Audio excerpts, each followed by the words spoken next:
നല്ല നല്ല ത്രില്ലർ സിനിമകൾ പ്രേക്ഷകർക്ക് തരുന്ന ഒരു എക്സ്പീരിയൻസ് ഉണ്ട്. ആ സിനിമയുടെ സ്റ്റോറിയിലോട്ട് നമ്മൾ അങ്ങോട്ട് ഇറങ്ങിക്കഴിഞ്ഞാൽ, അതിലോട്ട് ഇൻവോൾവ് ആയി കഴിഞ്ഞാൽ പിന്നെ കുറച്ച് ചോദ്യങ്ങൾ നമ്മളിങ്ങനെ സ്വയം ചോദിച്ചുകൊണ്ടേയിരിക്കും, അതിനുള്ള ഉത്തരങ്ങൾ അന്വേഷിച്ചുകൊണ്ടേയിരിക്കും. വാട്ട്, വെൻ, ഹൂ, ഹൗ, ഇങ്ങനെയൊക്കെയുള്ള ഒട്ടനവധി ചോദ്യങ്ങൾക്ക് ഉത്തരം തേടിക്കൊണ്ടൊരു സിനിമ കാണുക എന്ന് പറയുന്നത് വല്ലാത്തൊരു എക്സ്പീരിയൻസ് അല്ല. നല്ല നല്ല ഗംഭീര ട്വിസ്റ്റുകളുള്ള ഒരു സിനിമയാണ് ഇന്ന് നമ്മൾ കാണാൻ പോകുന്നത്. എല്ലാവർക്കും സ്വാഗതം. ഇന്ന് നമ്മൾ ഫിലിം ഫ്ലെക്സിലൂടെ കാണാൻ പോകുന്നത് 2013 പുറത്തിറങ്ങിയ ഒരു സൈക്കോളജിക്കൽ ത്രില്ലർ മൂവിയായിട്ടുള്ള സ്റ്റോക്കർ എന്ന സിനിമയാണ്.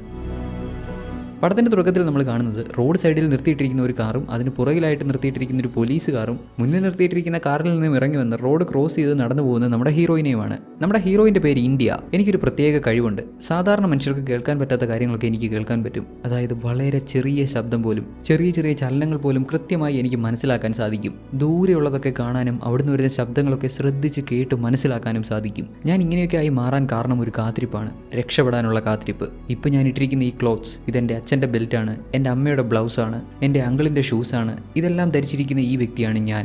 ഒരിക്കലും ഞാൻ ഇങ്ങനെയൊക്കെ ആകാൻ ആഗ്രഹിച്ചിരുന്നില്ല, പക്ഷേ ഇതാണ് എനിക്ക് സ്വാതന്ത്ര്യം തരുന്നത്. അതുകൊണ്ട് ഇനി അങ്ങോട്ട് ഇങ്ങനെയൊക്കെ ജീവിക്കാനാണ് എനിക്കും ആഗ്രഹം എന്നിങ്ങനെയൊക്കെ പറയുന്ന നമ്മുടെ ഇന്ത്യയുടെ പാസ്റ്റാണ് ഈ സിനിമ. എങ്ങനെയാണ് നമ്മുടെ ഇന്ത്യ ഈ ഒരു അവസ്ഥയിലെത്തിയത്? ബൈ ദ വേ, ഇത് എന്താണ് അവസ്ഥ? എന്താണ് ഇവൾക്ക് സംഭവിച്ചത്? ഇവൾ എന്താണ് ഈ ബെൽറ്റ്, ബ്ലൗസ്, ഷൂസ്, അത് ഇതെന്നൊക്കെ പറഞ്ഞത്? ഇവൾ ഈ പറഞ്ഞതിനൊക്കെ ഒരുപാട് അർത്ഥങ്ങളുണ്ട്. അത് ഈ സിനിമയുടെ കഥ പൂർണ്ണമായും കേൾക്കുമ്പോൾ മനസ്സിലാവും. കുറച്ച് നാളുകൾക്ക് മുമ്പ് തൻ്റെ ടീനേജ് പ്രായത്തിൽ വളരെ സമാധാനത്തോടെ സ്വസ്ഥമായി അവളുടേതായിട്ടുള്ളൊരു ജീവിതം ജീവിച്ചു വരുന്ന പെൺകുട്ടിയായിരുന്നു ഇന്ത്യ. ലൈഫിൽ അവൾക്ക് എല്ലാം അവളുടെ അച്ഛനായിരുന്നു. അവളുടെ അച്ഛൻ ഇവൾക്ക് എല്ലാ ജന്മദിനത്തിലും ഒരു സമ്മാനം കൊടുക്കും. ഇവൾക്ക് ഓർമ്മ വെച്ച കാലം മുതൽ ഇന്ന് വരെ അദ്ദേഹം കൊടുത്തിട്ടുള്ള സമ്മാനങ്ങളെല്ലാം ഷൂസ് ആയിരുന്നു. കുട്ടി വളരുന്നതിനനുസരിച്ച് ഓരോ പ്രായത്തിലും സൈസ് കൂടിയ ഷൂസ് ഇദ്ദേഹം ഗിഫ്റ്റായിട്ട് കൊടുക്കും. ഇന്ന് ഇവൾക്ക് 18 വയസ്സായി. തൻ്റെ അച്ഛൻ എവിടെയോ ഗിഫ്റ്റ് ഒളിപ്പിച്ച് വെച്ചിട്ടുണ്ട്. വീട്ടിലാവാം, ഇല്ലെങ്കിൽ വീടിന് ചുറ്റുവട്ടത്ത് എവിടെയെങ്കിലും ആവാം. ആ ഗിഫ്റ്റ് കണ്ടുപിടിക്കാനുള്ള ഓട്ടത്തിലാണ് നമ്മുടെ ഇന്ത്യ. അങ്ങനെ ഓടി ഒരു മരത്തിൻ്റെ ചില്ലയിൽ ഇവളുടെ അച്ഛൻ വെച്ചിരിക്കുന്ന ഗിഫ്റ്റ് അവൾ കണ്ടെത്തി. അവൾ ആ ഗിഫ്റ്റ് ഓപ്പൺ ചെയ്യുന്നതിന് മുമ്പ് തന്നെ ആ സീൻ അവിടെ കട്ടാവുന്നു. തുടർന്ന് അലറി വിളിക്കുന്ന ഒരു സ്ത്രീയുടെ ശബ്ദത്തോടു കൂടി നമ്മുടെ സിനിമയുടെ ടൈറ്റിൽ കാണിക്കുന്നതാണ് നമ്മൾ കാണുന്നത്, സ്റ്റോക്കർ.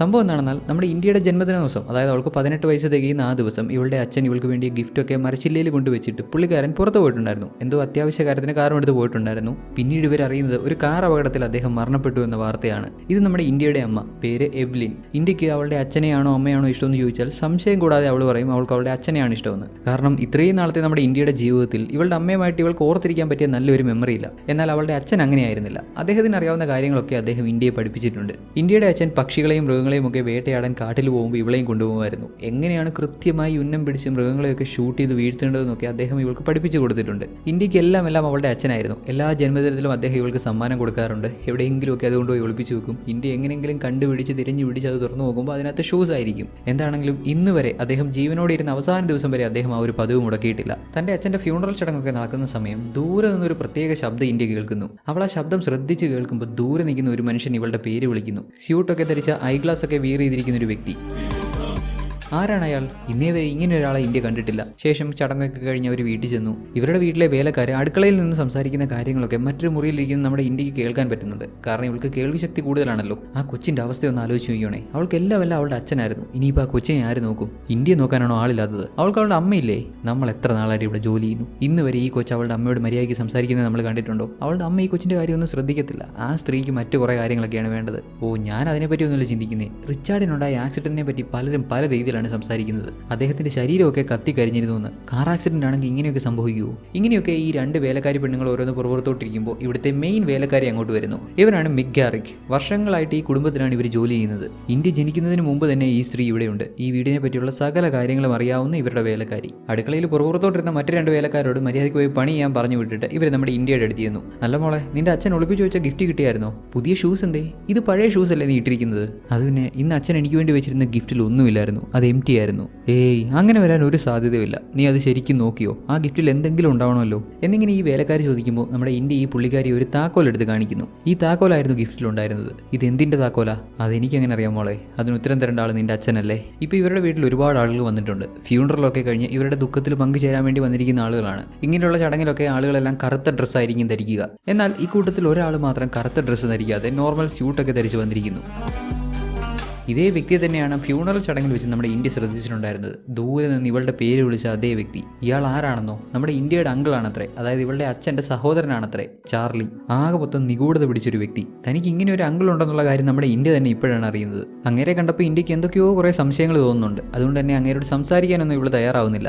ആരോടും സംസാരിക്കാതെ ഇന്ത്യ അവളുടെ റൂമിൽ ചെന്ന് അവളുടെ ബെഡിൽ കിടന്നു. ഇതുവരെയുള്ള ഇവളുടെ ഓരോ ജന്മദിനത്തിലും ഇവളുടെ അച്ഛൻ ഇവൾക്ക് കൊടുത്തിട്ടുണ്ടായിരുന്ന ഗിഫ്റ്റുകളെല്ലാം ഇവൾക്ക് ചുറ്റും ഇങ്ങനെ നിരത്തി വെച്ചിട്ടുണ്ട്. അതായത് ചെറുപ്പകാലം മുതൽ ഇന്ന് വരെ കൊടുത്തിട്ടുള്ള എല്ലാ ഷൂസും ഇവളിങ്ങനെ നിരത്തി വെച്ചിട്ട് അച്ഛനെ ഓർത്ത് അങ്ങനെ വിഷമിച്ച് കിടക്കുന്നു. കുറച്ച് സമയം കഴിഞ്ഞ് നമ്മുടെ ഇന്ത്യ റൂമിൽ നിന്ന് ഇറങ്ങി പുറത്തു വരുന്നു. ഇപ്പോഴും ഇവളുടെ അങ്കിൾ ചാർലി ഇവിടെ തന്നെയുണ്ട്. ചാർലിയെ ഓൾറെഡി സംശയം തോന്നിയിട്ടുണ്ടായിരുന്നു. നമ്മുടെ ഇന്ത്യ അവനെ തന്നെ അങ്ങനെ ശ്രദ്ധിക്കുന്നു. ഇന്നേരം ഈ വീട്ടിലെ മെയിൻ വേലക്കാരി ഉണ്ടല്ലോ മിഗ്ഗറിക്ക്, പുള്ളിക്കാരി അതുവഴി നടന്നു വരുന്നു. പുള്ളിക്കാരി ചാർലിനെ ഇപ്പോഴാണ് കാണുന്നത്. അവനെ കണ്ടതും പെട്ടെന്ന് അവരങ്ങ് ഞെട്ടിപ്പോകുന്നുണ്ട്. അവരൊരുമാതിരി പേടിച്ച് വല്ലാണ്ടങ്ങ് ഷോക്കായി ആ ഒരു പേടിയോടെയാണ് അവൻ്റെ അടുത്ത് നിന്ന് സംസാരിക്കുന്നത്. ഇത് കാണുന്ന ഇന്ത്യക്ക് സ്വാഭാവികമായിട്ട് അവളുടെ സംശയങ്ങൾ കൂടുന്നു. ഇയാൾ എന്തോ പ്രശ്നക്കാരനാണ്, ഇയാളെ പറ്റിയുള്ള എന്തോ കാര്യങ്ങൾ ഇവിടുത്തെ വേലക്കാരിക്ക് അറിയാം. വേലക്കാരിയോട് എന്തൊക്കെയോ സംസാരിച്ചു കഴിഞ്ഞ് ചാർലി തനിക്ക് നേരെ വരുന്നത് കണ്ട ഇന്ത്യ അയാളോട് സംസാരിക്കാൻ താല്പര്യമില്ലാത്തതുകൊണ്ട് അവിടുന്ന് മാറിപ്പോകുന്നു. വീടിന്റെ പുറകിലത്തെ ഡോർ വഴി ഇറങ്ങി കറങ്ങി തിരിഞ്ഞ് ഒന്ന് ചുറ്റിയടിച്ച് ഫ്രണ്ട് ഡോർ വഴി അകത്ത് വന്ന് അധികം ആളുകളൊന്നും ഇല്ലാത്ത ഒരു സ്റ്റെപ്പിൽ വന്നിരിക്കുന്നു. എന്നാൽ ഇവളുടെ അങ്കിൾ ചാർലി ആവട്ടെ വീടിനുള്ളിലൂടെ ഒന്ന് ചുറ്റിക്കറങ്ങി വന്ന് ഇന്ത്യയെ കണ്ടുപിടിച്ച് ഇവളുടെ അടുത്ത് വന്ന് സംസാരിക്കുന്നു. നിന്റെ അച്ഛൻ്റെ മരണത്തിൽ എനിക്ക് ഒരുപാട് വിഷമമുണ്ട്, നിന്റെ വിഷമത്തോടൊപ്പം ചേരുന്നു എന്നൊക്കെ പറഞ്ഞ് ഇങ്ങനെ സംസാരിച്ചപ്പോൾ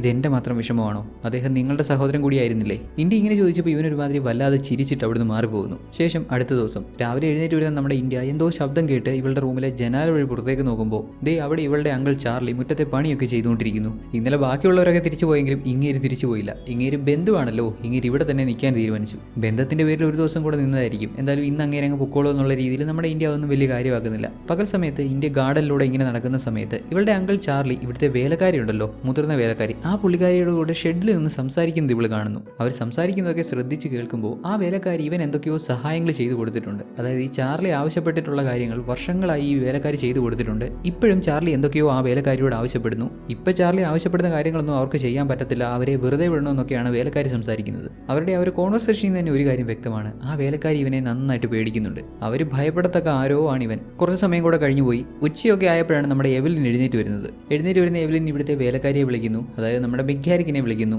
ഷെടാ ഇവർ ഇവിടെ കാണാനില്ലല്ലോ, ഇവരിത് എവിടെ പോയാണെന്നൊക്കെ പറഞ്ഞ് വീട് മുഴുവൻ തിരയുന്നുണ്ട്. അവിടെ എങ്ങും ഇവരുടെ വേലക്കാരിയെ കാണാനില്ല. എവലിൻ നേരെ ഇന്ത്യയുടെ അടുത്ത് വന്ന്, മോളെ നിനക്ക് വിഷമമുണ്ടെന്നൊക്കെ എനിക്കറിയാം, ഒരു കാര്യം ചെയ്യാം, നമുക്ക് പുറത്തൊക്കെ പോകാം, പുറത്തൊക്കെ പോയി ഒന്ന് ഷോപ്പ് ചെയ്തൊക്കെ വരാം, അപ്പോഴത്തേക്കെല്ലാം ഒന്ന് ഓക്കെ ആകുമായിരിക്കും. ഭർത്താവ് മരിച്ചുപോയ ഭാര്യമാരൊക്കെ ഇങ്ങനെയാണ് ചെയ്യുന്നത്, തൊട്ടടുത്ത ദിവസം തന്നെ ഷോപ്പിങ്ങിന് പോകണം. ഇന്ത്യ പ്ലീസ്, അമ്മ പറയുന്നത് മനസ്സിലാക്ക്, പുറത്തൊക്കെ പോയി ഒരു ഐസ്ക്രീം ഒക്കെ കഴിച്ചു കഴിയുമ്പോൾ മോളുടെ മൂഡൊക്കെ ശരിയാവും. ഇന്ന് ഒരേ ഒരു ദിവസം അമ്മയുടെ കൂടെ സ്പെൻഡ് ചെയ്തൂടെ? എവലിന് എന്തൊക്കെ പറഞ്ഞെന്ന് പറഞ്ഞാലും ഇന്ത്യക്ക് ഒരു താല്പര്യവുമില്ല, ഇവരുടെ കൂടെ പുറത്ത് പോകത്തില്ല. സത്യം പറഞ്ഞാൽ എവലിനും ഇന്ത്യയുടെ കൂടെ പുറത്ത് പോകണമെന്നുള്ള ആഗ്രഹം കൊണ്ടൊന്നുമല്ല, പുള്ളിക്കാരിക്ക് ഒറ്റയ്ക്ക് പോകാനുള്ള മടി കൊണ്ടാണ് ഇന്ത്യയെ വിളിച്ചത്. ഇന്ത്യ കൂടെ പോകാൻ സമ്മതമല്ലെന്ന് പറഞ്ഞപ്പോൾ എവലിൻ ഇന്ത്യയുടെ അങ്കിൾ ചാർലിനെയും കൂട്ടിക്കൊണ്ട് ഷോപ്പിങ്ങിന് പോകുന്നു. അവരങ്ങനെ പുറത്തു പോയ സമയം ഇന്ത്യ ചാർലിയുടെ സാധനങ്ങളൊക്കെ എടുത്ത് പരിശോധിക്കുന്നുണ്ട്. അവൻ്റെ ബാഗിൽ ഒരു ചെറിയ ടോയ് ഗൺ ഉണ്ട്, ഒരു ബ്ലൂ കളർ ടോയ് ഗൺ, പിന്നെ കുറേ ഡോക്യുമെന്റ്സ്, അവൻ്റെ പാസ്പോർട്ട്, SSID, അങ്ങനെ ഇങ്ങനെയൊക്കെയുള്ള കുറേ ലീഗൽ ഡോക്യുമെന്റ്സ്, ദെൻ ഒരു സൺഗ്ലാസ്, അതുകൂടാതെ ഒരു ഗിഫ്റ്റ് പാക്കറ്റും ഉണ്ടായിരുന്നു. വർഷങ്ങളായി ഇന്ത്യയുടെ എല്ലാ ബർത്ത്ഡേ ദിവസവും ഇവളുടെ അച്ഛൻ ഇവൾക്ക് പ്രസന്റ് കൊടുക്കുമായിരുന്നല്ലോ, ഗിഫ്റ്റ് കൊടുക്കുമായിരുന്നല്ലോ. എക്സാക്ട്ലി അതേപോലെ തന്നെയുള്ളൊരു ഗിഫ്റ്റ് പാക്കറ്റ് ദേ ഇപ്പോൾ ചാർലിയുടെ ബാഗിൽ. എന്താണ് ആ ഗിഫ്റ്റ് പാക്കറ്റിനുള്ളിൽ എന്നുള്ള കാര്യമൊന്നും ഇവൾ നോക്കുന്നില്ല. കുറച്ച് സമയം കഴിഞ്ഞു പോയി. ഇവളുടെ അമ്മ എവലിനും ചാർലിയും തിരിച്ചു വന്നു. ഒന്ന് പുറത്തു പോയി വന്നപ്പോഴേക്കും എവലിന്റെ രീതികൾ ആകെ അങ്ങ് മാറി. കഴിഞ്ഞ ദിവസം ഭർത്താവിനെ നഷ്ടപ്പെട്ട ഒരു സ്ത്രീ സംസാരിക്കുന്ന പോലെ അല്ല ഇവൾ സംസാരിക്കുന്നത്. സത്യം പറഞ്ഞാൽ ഇപ്പോഴാണ് ഞാൻ നോക്കിയായത്. നല്ല ഫുഡൊക്കെ കഴിക്കാൻ പറ്റി. പുറത്തൊക്കെ പോയി കഴിഞ്ഞപ്പോൾ എന്തൊരാശ്വാസം. നീ ഞങ്ങളുടെ കൂടെ വരണമായിരുന്നു, നല്ല ഫുഡൊക്കെ കഴിക്കാമായിരുന്നല്ലോ. ദേ നിനക്ക് വേണ്ടി അങ്കിൾ 2 ഐസ്ക്രീം ഒക്കെ മേടിച്ചിട്ടുണ്ട്. യാതൊരു വിഷമവും ഇല്ലാതെ ഈ സ്ത്രീ ഇങ്ങനെയൊക്കെ സംസാരിക്കുന്നത് കണ്ടപ്പോൾ ഇന്ത്യ അങ്ങ് വല്ലാണ്ടാവുന്നു. എങ്ങനെ ഇവർക്ക് ഇങ്ങനെയൊക്കെ സംസാരിക്കാൻ പറ്റുന്നേ? ഇവരുടെ ഭർത്താവ് മരിച്ചതിന് തൊട്ടടുത്ത ദിവസം ഇങ്ങനെയൊക്കെ. എന്തൊരു സ്ത്രീയാണ് ഇവര്. ഇന്ത്യ മിഗ്ഗരിക്ക് വന്നില്ലേ? ഫുഡൊന്നും ഉണ്ടാക്കിയിട്ടില്ലല്ലോ. അവരിന്ന് ഇങ്ങോട്ടൊന്നും വന്നില്ല. എവിടെ പോയാണെന്ന് എനിക്കറിയില്ല. ഇവരിത് പറയാതെ എവിടെ പോയതാ? ഇനിയിപ്പോൾ ആര് ഫുഡ് ഉണ്ടാക്കും? ഞാനാണെങ്കിൽ ഇതുവരെ നേരാമണ്ണം കിച്ചണിൽ കയറിയിട്ട് പോലുമില്ല. ഇത് കേൾക്കുന്ന ചാർലി, ഞാൻ കുക്ക് ചെയ്താൽ മതിയോ? എനിക്ക് ഫുഡ് ഉണ്ടാക്കാനൊക്കെ അറിയാം. ഇവന് ഫുഡ് ഉണ്ടാക്കാനും കൂടെ അറിയാമെന്ന് പറഞ്ഞപ്പോൾ എവലിന് അവനെ ഭയങ്കരമായിട്ട് അങ്ങ് ഇഷ്ടപ്പെട്ടു. കാണാനും നല്ല സുന്ദരനായിട്ടുള്ള നല്ല ലുക്കുള്ളൊരുത്തൻ, വളരെ മാന്യമായിട്ടുള്ള പെരുമാറ്റം, സംശയിക്കത്തക്കതായിട്ടൊന്നുമില്ല.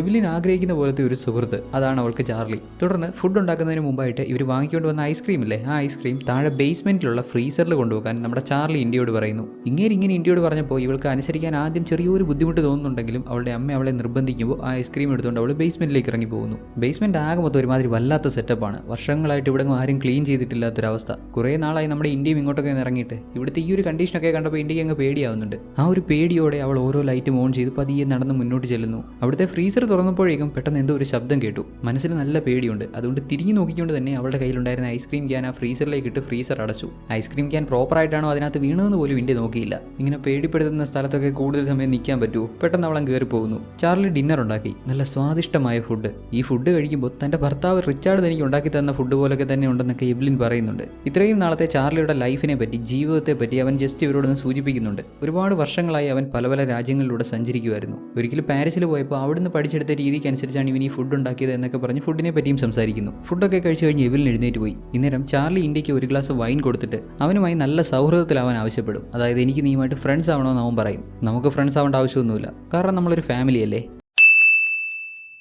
ശേഷം അടുത്ത ദിവസം നമ്മുടെ ഇന്ത്യ സ്കൂളിൽ ചെന്നു. അവിടെ ഡ്രോയിങ് ക്ലാസ് നടക്കുന്ന സമയം കൂട്ടത്തിലുള്ള ഒരു ഞരമ്പ് ചെറുക്കൻ, അവൻ്റെ പേര് ക്രിസ് പിറ്റ്സ്, അവൻ നമ്മുടെ ഹീറോയിൻ്റെ പടം വരച്ചു. അതും ഇവള് തുണിയില്ലാതിരുന്ന് പടം വരയ്ക്കുന്ന പോലത്തെ ഒരു പടം. ചുമ്മാ ഒരു പെൻസിൽ ഡ്രോയിങ് ആണ്, എന്നാലും ഇങ്ങനൊരു പടം വരച്ച് മറ്റു കുട്ടികളുടെ മുന്നിൽ ഷോ കാണിക്കാനും ഇവളെ ഇന്ന് കളിയാക്കാനും ഒക്കെ വേണ്ടി. ക്രിസിന് നല്ല 4 തല്ലിൻ്റെ കുറവുണ്ട്. ഇവളവനെ ഒന്നും ചെയ്യാൻ പോയില്ല, അവനെ ഒന്നും നോക്കാൻ പോലും പോയില്ല. എന്നിട്ടും വെറുതെ ഇവളെ തന്നെ വന്നിരുന്ന് ചൊറിയുന്നതൊക്കെ കുറച്ച് ഓവറല്ലേ. ക്രിസ് ഇങ്ങനെ ചെയ്യുന്നതൊന്നും ഒട്ടും ഇഷ്ടപ്പെടാതെ മറ്റൊരു പയ്യനും ഇവരെ നോക്കുന്നുണ്ട്. അവൻ്റെ പേരാണ് വിപ്പ്. ക്ലാസ്സിലുള്ള മറ്റു കുട്ടികളൊക്കെ നമ്മുടെ ഹീറോയിനെ കളിയാക്കിച്ചിരിക്കുമ്പോൾ ഈ വിപ്പ് മാത്രം ഇവളെ കളിയാക്കിച്ചിരിക്കുന്നില്ല. അലമ്പന്മാരുടെ കൂടെ ചേരാത്ത നല്ലൊരു കുട്ടി, അതാണ് വിപ്പ്. ക്ലാസ് ഒക്കെ കഴിഞ്ഞ് നമ്മുടെ ഇന്ത്യ പുറത്ത് ചെല്ലുമ്പോൾ ഇവളുടെ അങ്കിൾ ചാർലി അവിടെ ഇവളെ വെയിറ്റ് ചെയ്ത് നിൽക്കുന്നുണ്ട്. അങ്ങേരുടെ കൂടെ അങ്ങേരുടെ കാറിൽ പോകാൻ താല്പര്യമില്ലാത്തതുകൊണ്ട് നമ്മുടെ ഹീറോയിൻ സ്കൂൾ ബസ്സിനാണ് തിരികെ പോകുന്നത്. ചാർലിയും സ്കൂൾ ബസ്സിന് പുറകെ കാർ ഓടിച്ചു വന്ന് ബസ് ഓവർടേക്ക് ചെയ്ത് പോകുന്നുണ്ട്. ഈ ചാർലി ഒരു സെലിബ്രിറ്റിയെ കണക്കാണ് പിള്ളേരൊക്കെ കാണുന്നത്. അങ്ങനെ കാണാൻ എന്തൊരു ലുക്കാണ് എന്നൊക്കെ പറഞ്ഞ് കുറേ എണ്ണം. അങ്ങനെ എഗെയിൻ അടുത്ത ദിവസം രാവിലെ നമ്മുടെ ഇന്ത്യ സ്കൂളിൽ പോകാൻ തുടങ്ങുമ്പോൾ ഇവളുടെ അങ്കിൾ ഇവളുടെ പുറകെ വന്ന് ഇന്ന് മഴ പെയ്യാൻ സാധ്യതയുണ്ട്, കൂടെ കൊണ്ടുപോക്കോ എന്ന് പറഞ്ഞ് കൂടെ കൊടുക്കും. ഇങ്ങേരോടുള്ള വിശ്വാസക്കുറവ് കാരണം നമ്മുടെ ഇന്ത്യ ഇങ്ങേരോട് യാതൊരു തരത്തിലുള്ള സൗഹൃദത്തിനും മുതിരുന്നില്ല. കുട പോലും വാങ്ങാതെയാണ് അവൾ സ്കൂളിൽ പോകുന്നത്. അതുകൊണ്ട് തന്നെ എന്ത് സംഭവിച്ചു? മഴ പെയ്തു. മഴ നനഞ്ഞ് കുതിർന്ന ഒരു പരുവമായിട്ടാണ് വീട്ടിൽ വരുന്നത്. ഈ പരുവത്തിൽ ഇവൾ വീട്ടിൽ വന്ന് കയറിയപ്പോൾ കാണുന്ന കാഴ്ചയാവട്ടെ ഇവളുടെ അമ്മ എവ്ലിൻ ചാർലിയെ പിയാനോ പഠിപ്പിക്കുന്നത്. അതും രണ്ടാളും ക്ലോസ് ആയിട്ട് ഇഴകി ചേർന്നിരുന്ന് അങ്ങനെ ഫീൽ ചെയ്ത് പിയാനോ വായിക്കാൻ പഠിപ്പിക്കുന്നതൊക്കെ. തൻ്റെ അച്ഛനെ ഒരുപാട് സ്നേഹിച്ചിരുന്ന ഇന്ത്യക്ക് ഇക്കാര്യങ്ങൾ വല്ലതും ഇഷ്ടപ്പെടുമോ? നെവർ. ദെൻ അടുത്ത ദിവസം ഇവരുടെ വീട്ടിലേക്ക് ഇന്ത്യയുടെ ആൻറ്റി വരുന്നുണ്ട്. അവരുടെ പേര് ജിൻ. ആൻറ്റി ഇപ്പോൾ ഇങ്ങോട്ട് കയറി വന്നത് എവ്ലിൻ ഒട്ടും അങ്ങോട്ട് ഇഷ്ടപ്പെടുന്നില്ല. കാരണം അറിയാലോ, ചാർലിയെ പുള്ളിക്കാരി ഒന്ന് ഇഷ്ടപ്പെട്ട് വരുമായിരുന്നു. അതിനിടയിൽ ഇവർ കട്ടറും പാവാൻ വന്നിരിക്കുവാണോ എന്നാണ് ഇവൾ വിചാരിക്കുന്നത്. അല്ല ആൻറ്റി, നിങ്ങൾ എന്നാ തിരിച്ചു പോകുന്നേ? ആക്ച്വലി നിങ്ങളുടെ കൂടി ഇവിടെ ഒരു 2 ദിവസം നിന്നിട്ട് തിരിച്ചു പോകാമെന്ന് കരുതിയാണ് ഞാൻ വന്നത്. എന്നാൽ ഇപ്പോൾ എനിക്ക് അത് പോരെന്ന് തോന്നുന്നു. ഞാൻ എന്തായാലും കുറച്ച് ദിവസം ഇവിടെ കാണും എന്ന് നമ്മുടെ ചാർലിയെ നോക്കി എന്തോ അർത്ഥം വെച്ച് ഈ ആൻറ്റി സംസാരിക്കുന്നു. ആൻറ്റി ഇവിടെ നിന്നാൽ താൻ ഉദ്ദേശിക്കുന്ന പോലെ കാര്യങ്ങളൊന്നും നടക്കത്തില്ലെന്ന് മനസ്സിലാക്കി എവ്ലിൻ പതിയെ ഓരോന്ന് പറഞ്ഞ് ആൻറ്റിയോട് ഉടക്കി തുടങ്ങി. എൻ്റെ ഹസ്ബൻഡ് മരിച്ചിട്ട് വല്ലാത്തൊരവസ്ഥയിലാണ് ഞാനിപ്പോൾ ഉള്ളത്. എങ്ങനെയെങ്കിലും ഇതൊക്കെ ഒന്ന് മറന്ന് നോർമലായിട്ടുള്ള ഒരു ജീവിതം തിരിച്ചു പിടിക്കാനാണ് ഞാൻ ശ്രമിക്കുന്നത്. ഇതിനിടെ നിങ്ങളൊക്കെ വന്ന് ചുമ്മാ ഇങ്ങനെ ഓരോന്ന് പറഞ്ഞ് എന്നെ പലതും ഓർമ്മിപ്പിക്കരുത്, ദയവ് ഇതെന്നെ ഡിസ്റ്റർബ് ചെയ്യരുത് എന്നൊക്കെ പറഞ്ഞ് എവ്ലിൻ സംസാരിച്ചപ്പോൾ ആൻറ്റി ഒരു ഹോട്ടലിലേക്ക് മാറിയേക്കാവാൻ തീരുമാനിച്ചു. ഈ നഗരം വിട്ട് മറ്റെങ്ങോട്ടും പോകുന്നില്ല, ഇവിടെ അടുത്തുള്ള ഒരു ഹോട്ടലിലേക്ക് മാറാമെന്നാണ് തീരുമാനം. ഇവിടുന്ന് തിരിക്കുന്നതിന് മുമ്പ് ചാർലി ഇവരോട് ഏത് ഹോട്ടലാണ് സ്റ്റേ ചെയ്യുന്നതെന്ന് പറഞ്ഞ് ചോദിക്കുമ്പോൾ അവർ ദ ബിൽറ്റ്മോർ ഹോട്ടൽ എന്ന് പറയുന്നുണ്ട്. കാറിൽ കയറുന്നതിന് മുമ്പ് വേറെ ആരും കാണാതെ നമ്മുടെ ഇന്ത്യയുടെ കയ്യിൽ ഒരു ചെറിയ പേപ്പർ ഇവർ കൊടുക്കുന്നുണ്ട്. അതിൽ അവരുടെ നമ്പറാണ്, എന്നെ വിളിക്കണമെന്നും പറയുന്നു. കാറിൽ കയറിയതും ഈ നഗരത്തിൽ ബിൽറ്റ്മോർ അല്ലാതെ മറ്റേതെങ്കിലും ഒരു ഹോട്ടലിലേക്ക് പോകാനാണ് പുള്ളിക്കാരി കാർ ഡ്രൈവറോട് പറയുന്നത്. കാരണം ഇവർ ചാർലി അത്രത്തോളം പേടിക്കുന്നുണ്ട്. ചാർലിയോട് പറഞ്ഞ ഹോട്ടലിൽ പോലും ജീവിക്കാൻ ഇവർ തയ്യാറാവുന്നില്ല. ആൻറ്റി മറ്റൊരു ഹോട്ടലിൽ ചെന്നു. അവിടെ ചെന്നപ്പോഴാണ് പുള്ളിക്കാരിയുടെ ഫോൺ മിസ്സായി എന്നുള്ള കാര്യം പുള്ളിക്കാരി അറിയുന്നത്. ഇപ്പോഴെങ്ങാണോ ഇന്ത്യ വിളിച്ചു കഴിഞ്ഞാൽ ഫോണില്ലാതെ ഇവർക്ക് ബുദ്ധിമുട്ടാവുമല്ലോ. സോ ഫോൺ എവിടെയെന്ന് അറിയാനായിട്ട് ഇവർ ഹോട്ടൽ റിസപ്ഷനിലേക്കൊക്കെ വിളിക്കുന്നുണ്ട്. അവിടെ എങ്ങും ഇവരുടെ ഫോണില്ല. ഇവരുടെ കയ്യിൽ നിന്ന് ഇവിടെ വെച്ചല്ല ഫോൺ മിസ്സായത്. അതേ തുടർന്ന് ഈ ആൻറ്റി ഹോട്ടലിന് പുറത്തിറങ്ങി ഒരു ബൂത്തിൽ ചെന്ന് അവിടെ നിന്ന് ഇവരുടെ ഫോണിലേക്ക് കോൺടാക്ട് ചെയ്യാൻ ശ്രമിക്കുന്നു. അറ്റ് ദ സെയിം ടൈം നമ്മുടെ ഇന്ത്യ ബേസ്മെന്റിലേക്ക് പോകുന്നുണ്ട്. രാത്രി ഒറ്റയ്ക്ക് വീട്ടിലിരുന്നപ്പോൾ കൊച്ചിന് എന്തോ ഐസ്ക്രീം തിന്നണമെന്ന് ആഗ്രഹം തോന്നി. ഇവള് തന്നെ ഫ്രീസറിൽ ഐസ്ക്രീം കൊണ്ട് വെച്ചിട്ടുണ്ടായിരുന്നല്ലോ, അതെടുക്കാൻ വേണ്ടി അങ്ങോട്ട് ചെല്ലുന്നു. 2 ക്യാൻ നിറയെ 2 തരത്തിലുള്ള ഫ്ലേവർ ഉണ്ടായിരുന്നു. അത് രണ്ടും കൂടെ മിക്സ് ചെയ്ത് പുള്ളിക്കാരി കഴിച്ചു തുടങ്ങി. ഇതേ സമയം നമ്മുടെ എവ്ലിൻ ആവട്ടെ ഒരു വൈൻ കുപ്പിയുമായിട്ട് നമ്മുടെ ചാർലിയെ തേടി പോകുന്നുണ്ട്. സംഭവം മനസ്സിലായി കാണുമല്ലോ, എവ്ലിന് കൺട്രോൾ ചെയ്യാൻ പറ്റുന്നില്ല. ചാർലി അത്രയ്ക്കങ്ങ് ഇഷ്ടപ്പെട്ടു. എന്നാൽ ചാർലി അവിടെയെങ്കിലും കാണാനില്ല, അവൻ്റെ മുറിയിലില്ല. ഈ രാത്രിയിൽ ചാർലി ഇത് എങ്ങോട്ട് പോയതായിരിക്കും? സംശയിക്കേണ്ട, ആൻറ്റിയെ തേടി ഇറങ്ങിയതാണ്.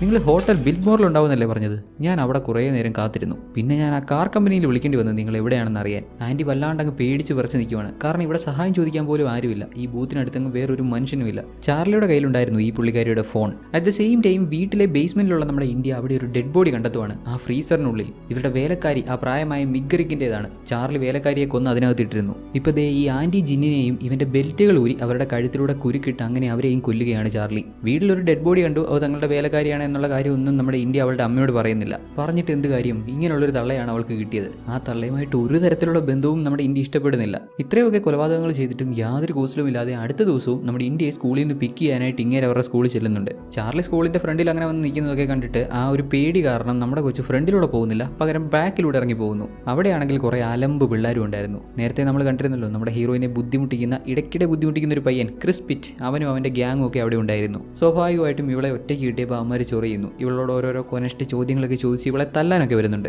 എന്നാൽ രണ്ടും കൽപ്പിച്ചായിരുന്നു നമ്മുടെ ഇന്ത്യ. ക്രിസ് ഇവളെ തല്ലാൻ തുടങ്ങിയപ്പോൾ ഇവൾ അവളുടെ കയ്യിലുണ്ടായിരുന്ന ഒരു പെൻസിൽ ഉപയോഗിച്ച് അവൻ്റെ കയ്യിൽ ഒരൊറ്റ കുത്ത്. അവൻ്റെ കൈ മുറിഞ്ഞ് ചോരയൊക്കെ വരുന്നു. ബാക്കി പിള്ളേർ അവനെ പിടിച്ചു മാറ്റി. അപ്പോഴേക്കും നമ്മുടെ ഇന്ത്യ അങ്ങനെ കളിയാക്കാത്തൊരു പയ്യനുണ്ടല്ലോ ഇവളുടെ ക്ലാസ്സിൽ, വിപ്, അവൻ അങ്ങോട്ട് വന്ന് ബാക്കി പിള്ളേരെ എല്ലാം സമാധാനിപ്പിച്ച് ഇവളെ പറഞ്ഞു വിടുന്നു. ഇക്കാര്യങ്ങളൊക്കെ ഇവളുടെ അങ്കിൾ ചാർലി കാണുന്നുണ്ടായിരുന്നു. ഇവൾ ഇത്ര കോൺഫിഡൻ്റ് ആണ്, ഇവൾക്ക് ഇത്രയും ധൈര്യം ഉണ്ടെന്നൊക്കെയുള്ള കാര്യങ്ങൾ അങ്ങേര് ഇപ്പോഴാണ് മനസ്സിലാക്കുന്നത്. വീട്ടിലെത്തിയ ഇന്ത്യ ഇവളുടെ അങ്കിളിനെ പറ്റിയും ഇവളുടെ വീട്ടിലുണ്ടായിരുന്ന വേലക്കാരുടെ കൊലപാതകത്തെ പറ്റിയും അങ്ങനെയൊക്കെയുള്ള കാര്യങ്ങളൊക്കെ ഓർത്ത് അവിടെ ഇരുന്ന് പിയാനോ വായിക്കുന്നുണ്ട്. ഇന്ത്യ എന്തൊക്കെയോ പ്ലാൻ ചെയ്ത് എന്തൊക്കെയോ കാര്യങ്ങൾ മനസ്സിൽ ഉറപ്പിച്ച് അങ്ങനെ ഇരുന്ന് പിയാനോ വായിക്കുകയാണ്. അന്നേരം തന്നെ ചാർലി അങ്ങോട്ട് വന്ന് ഇന്ത്യയുടെ കൂടെ ഇരുന്ന് അങ്ങേരും പിയാനോ വായിക്കുന്നു. രണ്ടുപേരും തമ്മിലൊരു മത്സരം പോലെയായി. ചാർലി ഇന്ത്യയെ കെട്ടിപ്പിടിക്കുന്ന പോലെയൊക്കെ കറങ്ങി തിരിഞ്ഞു വന്ന് അങ്ങനെയൊക്കെ ഇരുന്ന് പിയാനോ വായിക്കുന്നുണ്ട്. സ്റ്റിൽ നമ്മുടെ ഇന്ത്യ നല്ല കോൺഫിഡൻ്റ് ആയിട്ട് യാതൊന്നും അറിഞ്ഞിട്ടില്ലാത്ത പോലെ പിയാനോ വായിക്കുന്നു. എന്നാൽ ശരിക്കും ഇവളുടെ മനസ്സിൽ ഒരുപാട് പേടിയുണ്ടായിരുന്നു. കാരണം ഇവളുടെ സ്വന്തം അച്ഛൻ്റെ സഹോദരനാണ് ഇങ്ങനെയൊക്കെ കാണിക്കുന്നത്. ഇങ്ങനെയൊക്കെ ഉണ്ടായതോടെ കുറേ നേരം നമ്മുടെ ഹീറോയിൻ അവളുടെ റൂമിൽ പോയി അവിടെ ബെഡിൽ വിഷമത്തോടെ കിടക്കുന്നുണ്ട്. കുറച്ച് കഴിഞ്ഞ് എന്തോ ഒരു പാട്ടൊക്കെ കേട്ട് പുള്ളിക്കാരി താഴെ ഇറങ്ങുമെന്ന് നോക്കുമ്പോൾ ഇവളുടെ അങ്കിളും ഇവളുടെ അമ്മയും ഡാൻസ് കളിക്കുന്നു. ഒരുമിച്ച് ഡാൻസ് ചെയ്യുന്നു എന്ന് മാത്രമല്ല രണ്ടാളും കിസ് ചെയ്യുന്നു. അങ്ങനെയുള്ള റിലേഷൻഷിപ്പുകളിലേക്കൊക്കെ പോകുന്നു.